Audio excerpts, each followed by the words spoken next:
नमस्कार प्यारे साथियों, आइंस्टीन टेक्निकल क्लासेस के यूट्यूब चैनल पर आपका बहुत बहुत स्वागत है। प्यारे साथियों, सबसे पहले तो मैं उन सभी अभ्यर्थियों को बहुत बहुत शुभकामनाएं देता हूं जिनका टेक्निकल हेल्पर जेवीएनएल टेक्निकल हेल्पर के अंदर फाइनल सिलेक्शन हुआ है, यानी कि जिनका फाइनल चयन टेक्निकल हेल्पर के अंदर हो चुका है। और साथियों, अब बात आती है कि उनका काउंसलिंग की प्रक्रिया स्टार्ट हो चुकी है।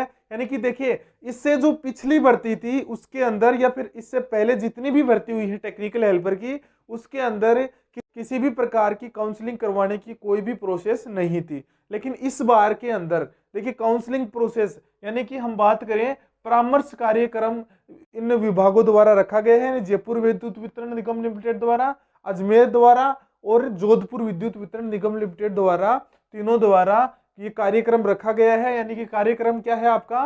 परामर्श कार्यक्रम, यानी कि इसको हम बोलते हैं काउंसलिंग प्रोग्राम। इस काउंसलिंग प्रोग्राम के अंदर क्या होता है, देखिए पहले लागू नहीं था, इसलिए जो अभ्यर्थी भर्ती हुए थे पिछली परीक्षाओं के अंदर उनको इस चीज के बारे में पता नहीं है। और जो नए अभ्यर्थी हैं वो जानना चाहते हैं कि सर इसके अंदर क्या होगा, हमें क्या करवाना है वहां पर और हमें आगे क्या करना होगा। बहुत से अभ्यर्थी घबराए हुए हैं। तो मैं कहना चाहूंगा कि आपको किसी भी प्रकार से घबराने की जरूरत नहीं है। मैं सारी चीजें अभी आपको बताने वाला हूं कि वहां पर क्या होने वाला है और क्या क्या आपको लेकर के जाना है और किस प्रकार से आपको काउंसलिंग प्रोग्राम के अंदर अपना भाग लेना है और वहां पर किस प्रकार से फॉर्म फिल करना है। ये सारी चीजें मैं आपको बताने वाला हूं, तो बने रहिए साथियों इस वीडियो के अंदर। साथ ही मैं आपको कहना चाहूंगा कि यदि आपने अभी तक इस वीडियो को लाइक नहीं किया है तो लाइक कर दीजिए। और साथियों, यदि आप हमारे चैनल पर नए हैं तो चैनल को सब्सक्राइब कर लीजिए, ताकि इसी प्रकार के आगे आने वाली टेक्निकल भर्तियों की जानकारी और बहुत अच्छी और सटीक जानकारी आपको सबसे पहले मिल सके। तो चलिए हम बात करते हैं आगे। देखिए, परामर्श कार्यक्रम के बारे में, यानी काउंसलिंग कार्यक्रम क्यों रखा गया है, इसके पीछे का कारण क्या है। देखिए, मैं इसके पीछे का बहुत बड़ा कारण है मैं आपको बताना चाहूंगा।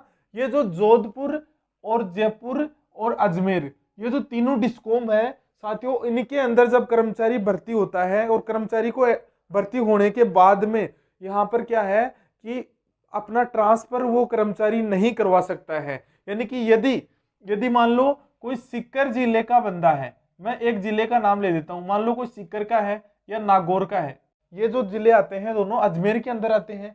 और मान लो कि कोई जयपुर का बंदा, ठीक है, मान लो कोई जयपुर का बंदा है, उसने एग्जाम दी और फॉर्म कहां से फिलअप कर दिया, उसने फॉर्म फिलअप कर दिया अजमेर से फिलअप कर दिया, ठीक है, अजमेर से फिलअप कर दिया। अब क्या बात होती है कि इनके अंदर जब सिलेक्शन हो जाता है, मान लो आपका सिलेक्शन हो गया किसके अंदर है, जयपुर का बंदे ने अजमेर से फॉर्म लगाया था और अजमेर में सिलेक्शन हो गया। अब बात आती है कि इनको ये 10 जिले हैं मान लो इस अजमेर के अंदर, इसमें से जिला चूज करने की आवश्यकता है। अब बात आती है क्यों आवश्यकता है, क्योंकि इसका न तो इस जयपुर के अंदर ट्रांसफर होगा, यानी जयपुर विद्युत वितरण निगम लिमिटेड के अंदर जितने जिले आते हैं उसके अंदर उसका ट्रांसफर नहीं होगा, उसको अजमेर डिस्कॉम के अंदर ही कार्य करना होगा। अब मैं बात बताऊं कि आगे हम बात करें कि न उसका जोधपुर के अंदर होगा, यानी इनका आपस में जिस डिस्कॉम का बंदा है, यानी जिसका फाइनल सिलेक्शन जिस डिस्कॉम के अंदर शुरू में आपने जब फॉर्म अप्लाई किया था, जिस डिस्कॉम के अंदर आपका सिलेक्शन हुआ है उसके अंदर जितने जिले आते हैं उन्हीं के अंदर आपको कार्य करना होगा। यानी कि इंटर डिस्कॉम ट्रांसफर की जो प्रक्रिया है वो यहाँ पर लागू नहीं है।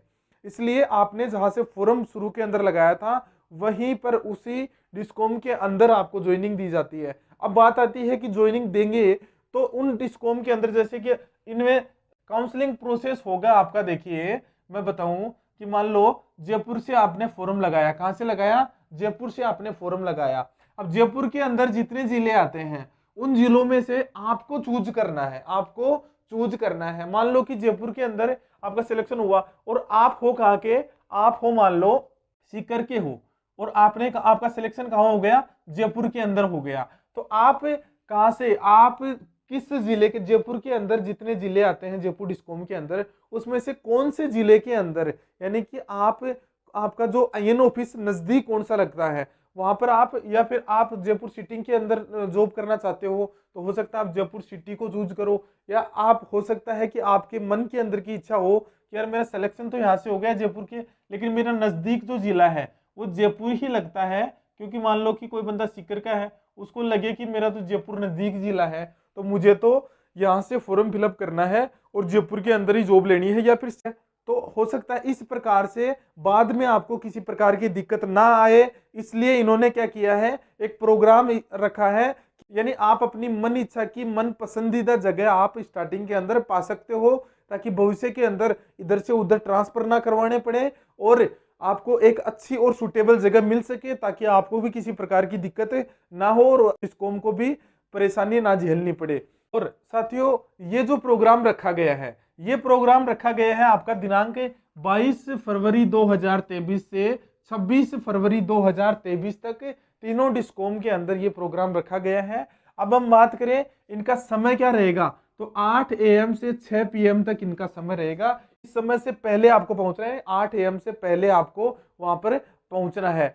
अब बात करें कि देखिए, कुछ बच्चे बोले कि मान लो कि सर हमारा नंबर कब आएगा, यानी कि हमारे डिस्कॉम के अंदर मान लो अजमेर वाला है, अजमेर वाला बंदा कोई बोले कि सर मेरा नंबर कब आएगा, तो उसके लिए आपको एडमिट कार्ड जारी किए जाएंगे, उसके लिए आपके एडमिट कार्ड जारी किए जाएंगे, यानी कि आपका नाम जारी किया गया है, या ऑफिशियल साइट के ऊपर आप देख सकते हैं जहां पर आपकी लिस्ट जारी कर दी गई है, और लिस्ट के अंदर ये दिया गया है कि भाई आपको इस डेट को, इस तारीख को आपको आना है, और इसके लिए आपको अलग से एडमिट कार्ड जारी किया जाएगा। ठीक है, अब हम बात करें, देखिए इस समय से आपको पहले पहुंचना है 8 AM से पहले, क्योंकि उसमें आपको जो एक नोटिस जारी किया गया है उसमें साफ साफ लिखा गया है कि समय से पहले आपको पहुंचना है। ठीक है, वरना आपको एंट्री नहीं दी जाएगी। इसमें से हो सकता है आपको 22 को बुलाया जा सकता है, 23 को बुलाया जा सकता है, 24, 25 या 26, इन सभी डेट में से किसी भी डेट को आपको बुलाया जा सकता है। वो निश्चित करेगा आपका डिस्कॉम निश्चित करता है, जिसकी लिस्ट आपकी साइट पर डाल दी गई है। अब हम बात करें, देखिए बात आती है कि वहां पर जब जाओगे तो क्या क्या लेकर के जाना है, यानी कि आप सरकार के जवाई तो बन ही चुके हो, क्या बन चुके हो, सरकार के जवाई आप बन चुके हो, यानी सरकारी खजाने के अंदर आपका सिर हो चुका है, क्योंकि आपकी टेक्निकल हेल्पर की जॉब पक्की हो चुकी है, आप तकनीकी सहायक बन चुके हो।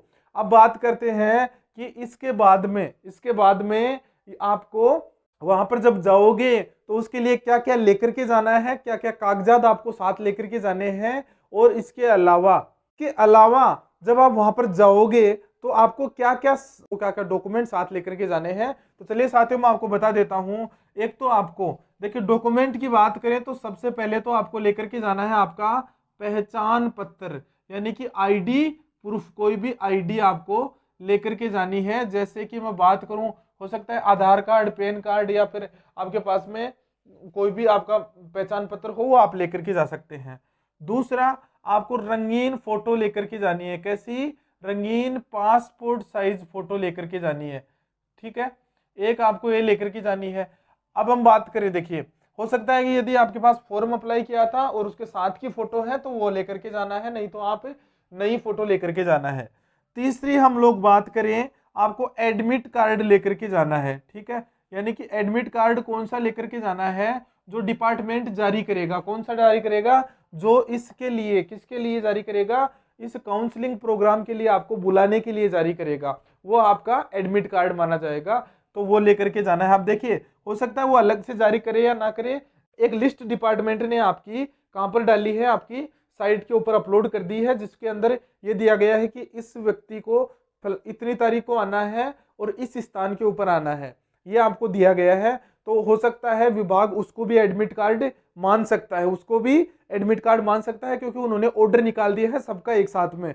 तो आपको उसकी फोटोकॉपी लेकर के जानी है। कौन सी लेकर के जानी है? उसकी पूरे की प्रिंट आउट आपको निकलवा लेनी है, और वो उसमें जहां पर आपका नाम है, फर्स्ट पेज की फोटो प्लस जहां पर आपका नाम है उस पेज की फोटो आपको साथ में लेकर के जानी है, वो आपका एडमिट कार्ड माना जाएगा। यदि विभाग दूसरा एडमिट कार्ड जारी नहीं करेगा तो वो ऑर्डर है वही आपका एडमिट कार्ड माना जाएगा, मैं आपको बता देता हूं। प्लस साथ में आपका जो मेन एग्जाम लगी थी उसका एडमिट कार्ड भी आप साथ लेकर के चले जाना, क्योंकि हो सकता है वहां पर मांग सकते हैं। हालांकि इसमें ऐसा कुछ दिया नहीं है कि मेन एग्जाम का एडमिट कार्ड आपसे मांगा जाएगा, लेकिन आपको ये लेकर के जाना है। चलिए, ये डॉक्यूमेंट तो आपको साथियों लेकर के जाने हैं। अब बात आती है प्यारे साथियों आपकी कि वहां पर वरीयता किस प्रकार से दी जाएगी। ठीक है, वरीयता किस प्रकार से दी जाएगी साथियों, जैसे कि आप फॉर्म फिलअप करोगे, जैसे ही आप फॉर्म फिलअप करोगे, जैसे कि आपसे ये फॉर्म भरवाया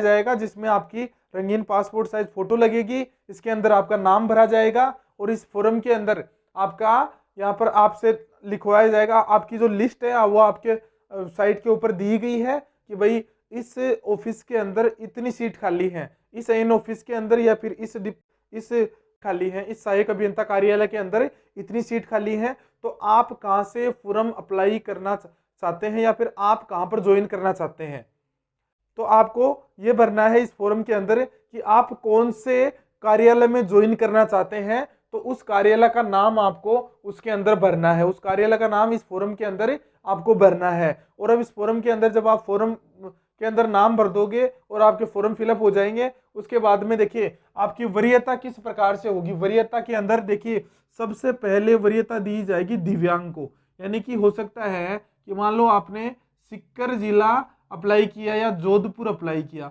ठीक है, मैंने मान लिया। अब मान लो कि आपने जोधपुर अप्लाई किया, जोधपुर से सबसे पहले आपको किसकी वरीयता दी जाएगी, दिव्यांग को वरीयता दी जाएगी। इसी प्रकार से प्रत्येक ऑफिस के अंदर इसी प्रकार से वरीयता सूची के अंदर आपको डाला जाएगा। सबसे पहली वरीयता किसको दी जाएगी, दिव्यांग को दी जाएगी। दूसरी वरीयता दी जाएगी आपकी एक्स सर्विसमैन को, ठीक है, एक्स सर्विसमैन को दी जाएगी। तीसरी वरीयता दी जाएगी आपकी महिलाओं को, यदि कोई महिला कर्मचारी है तो उसको थर्ड वरीयता दी जाएगी। और चौथे नंबर पर वरीयता दी जाएगी सामान्य श्रेणी के व्यक्तियों को, यानी कि जो नॉर्मल इंसान है, किसी प्रकार की किसी को दिक्कत नहीं है, यानी कि शेष अभ्यर्थी होंगे उनको लास्ट के अंदर वरीयता के अंदर रखा जाएगा और उनकी जो टॉप की लिस्ट है उसके अनुसार उनको ज्वाइन करा दिया जाएगा। अब बात आती है कि सर मान लो एक ही जगह से ज्यादा लोगों ने फॉर्म फिलअप कर दिया तो क्या हमें ज्वाइनिंग नहीं दी जाएगी? ऐसा नहीं होगा। यदि एक जगह से मान लो कि एक सीकर है और एक झुंझुनू है, अब किसी ने फॉर्म लगाया सीकर से और मान लो यहाँ पर 60 सीटें हैं और 60 सीटें भर गई और आप भी यही पाना चाहते थे सीकर, तो फिर आपको यहाँ पर वरीयता ना दे करके आप दूसरे को चूज करोगे। मान लो झुंझुनू के अंदर खाली है तो आपको झुंझुनू, फिर यहाँ पर झुंझुनू दे दिया जाएगा। इस प्रकार से नजदीकी जो भी आप चाहोगे आपकी मनीच्छा की जगह आपको मिल जाएगी।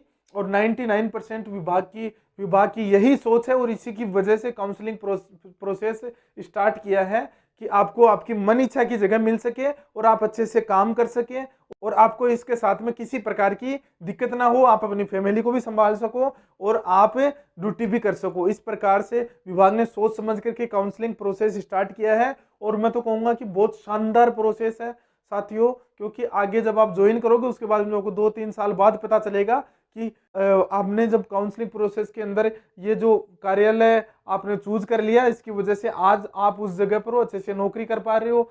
तो प्यारे साथियों, ये थी आपकी काउंसलिंग प्रोग्राम की जो भी आपके डाउट थे, जो भी जितनी भी बातें थी, वो सारी बातें मैंने आपको बताई। किसी प्रकार की आपको घबराने की आवश्यकता है नहीं, वहां पर नॉर्मली होगा सब कुछ और किसी प्रकार की, क्योंकि बात से आपको बिल्कुल भी घबराने की आवश्यकता नहीं है कि मेरा कोई डॉक्यूमेंट कम रह जाएगा तो क्या होगा या फिर वहां पर कोई गलती हो गई तो क्या होगा। देखिए आप ऑलरेडी सेलेक्ट हो चुके हो, आप विभाग के कर्मचारी बन चुके हो, तो इसलिए आपको यदि किसी प्रकार की दिक्कत भी होगी तो उसमें पूरी हेल्प विभाग द्वारा की जाएगी और आपको कुछ समय भी दे दिया जाता है कि इस समय के अंदर आप अपने ये कागजात जुटा लो, किसी प्रकार की आपको दिक्कत नहीं होगी। इसलिए आप पूर्णतः कॉन्फिडेंस के साथ में जाएं, आपको किसी प्रकार की घबराने की आवश्यकता नहीं है, मैं आपको कहना चाहूंगा। और चलिए प्यारे साथियों, तो ये थी आपकी संपूर्ण जानकारी। फिर भी आपको किसी प्रकार का डाउट हो तो आप कमेंट बॉक्स में कमेंट कर सकते हैं। और प्यारे साथियों, ये वीडियो आपको कैसा लगा? यदि आपको ये वीडियो बहुत अच्छा लगा हो तो वीडियो को लाइक कर दीजिए और यदि आप हमारे चैनल पर नए हैं तो चैनल को सब्सक्राइब कर लीजिए ताकि इसी प्रकार के नॉलेजेबल वीडियोस की नोटिफिकेशन आपको सबसे पहले मिल सके और आगे आने वाली इस भर्ती के अंदर समस्याओं का निराकरण आपका हो सके। तो चलिए प्यारे साथियों, आज के लिए इतना ही। Thank you so much. Jai Hind, जय भारत।